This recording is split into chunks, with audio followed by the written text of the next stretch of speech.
Greetings, my fellow ants on the anthill, or, if you prefer, great cosmic beings, depending, I suppose, on what you think our status is in the universe.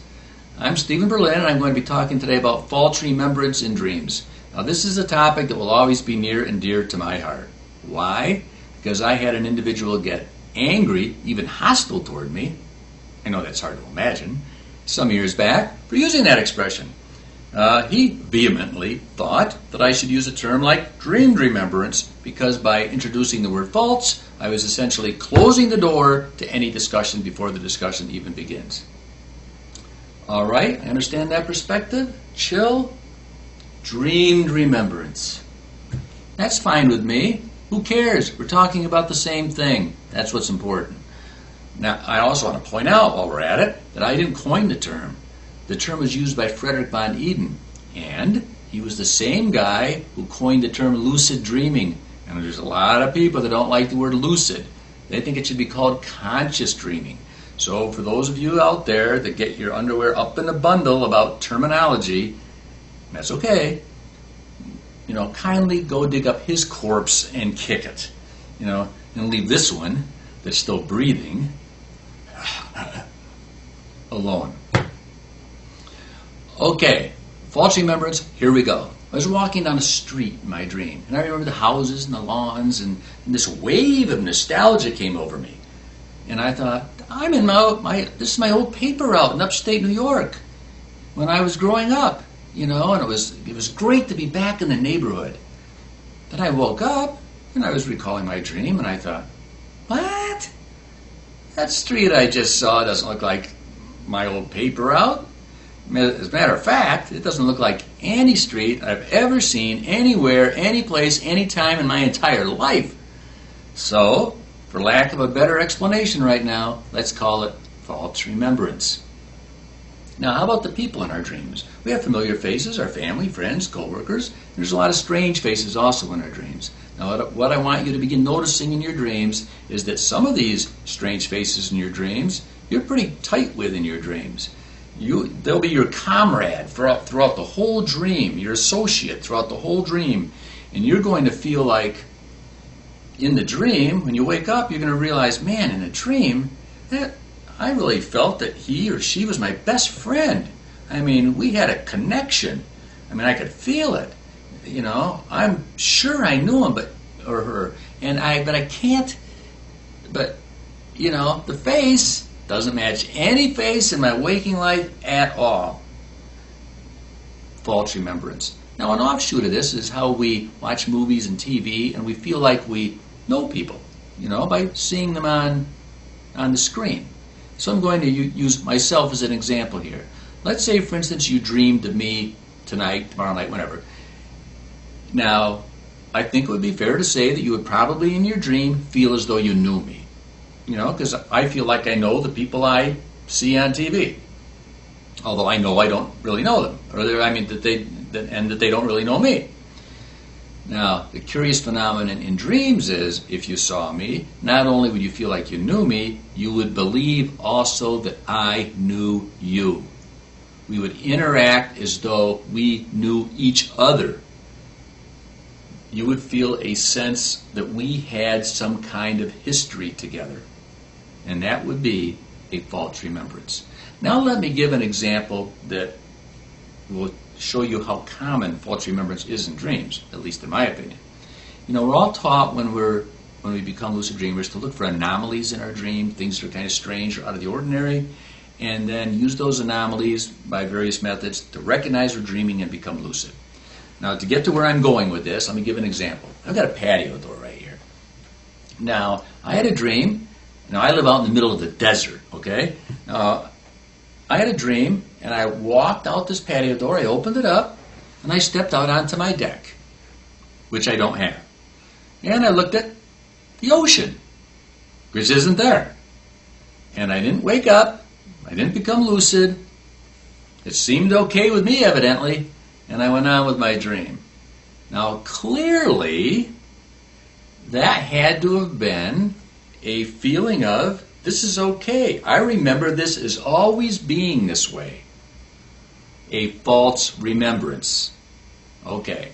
Now, what are some theories on how false remembrances might really be true for those of you that like, the appearance of truth in your life? Good luck with that. All right.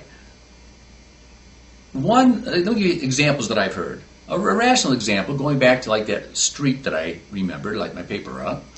One example is, okay, your mother, when you were young, was rolling you down the street in a stroller, and your mind took in the vision of this street, and you forgot it because you were in your pre-verbal years, 1 or 2, and now many years later, your mind dishes it back out, and so you authentically recall it. You just don't remember it because you were so little. And so that's why you had that feeling of such strong remembrance. Okay, well, that's plausible. Now, there's quite a few people, and this is a very plausible theory. We have a bank of dreaming memories and a bank of waking memories, and they're not easily accessible one unto the other. There's actually been some studies on this. Now, therefore, that street I saw in my dream isn't accessible. That memory wasn't accessible to my waking memory, but maybe I dreamed about that street before, maybe multiple times. Therefore, when I was in the dream state and I saw the street, I remembered it because I had a previous dream memory of it. That's also plausible. Now we get into the more metaphysical things. A lot of religions and metaphysical schools of thought believe in reincarnation.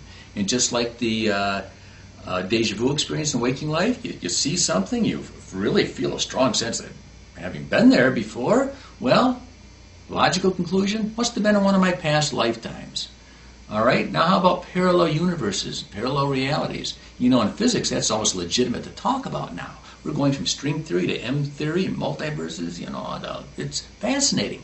Okay, well, maybe that street I saw in my dream exists in a parallel universe or reality that's there, then, now, intertwined, in the past, present, future. Maybe, it's possible. I had one lady tell me once, I had a dream and my friend had the same dream the same night. And I was dreaming her memories and she was dreaming mine. Really? Okay. That's cool. And how about aliens? Well, maybe we're organic computers put here by aliens. And, we got programs going on in there. And so a memory is an executable program, to keep it all glued together. And, or maybe aliens just like to bother you at night and plant false memories in there, and somebody's sitting on Mars with a mouse. You get what I'm saying. I'm not making fun of any of these. I'm really not. Because, why am I not making fun? Because, as I pointed out before, your reality, your experiences in your lifetime, and I used the expression before, from the cradle to the grave, in the package of your life, let's say, it's real. What you believe is true for you. And what's going on in me is mine. And sure, maybe I'm you and you're me, but we're getting too far into philosophy there, and I'm here to talk about dreams. So I'm not making fun of anything. Whatever you believe is great. I have no issues with that. But the point I'm trying to make out for the purpose of this, that I'm trying to make for the purpose of this topic, is that if we want to make false remembrances true somehow, it's going to be because of a belief system that we attach to that.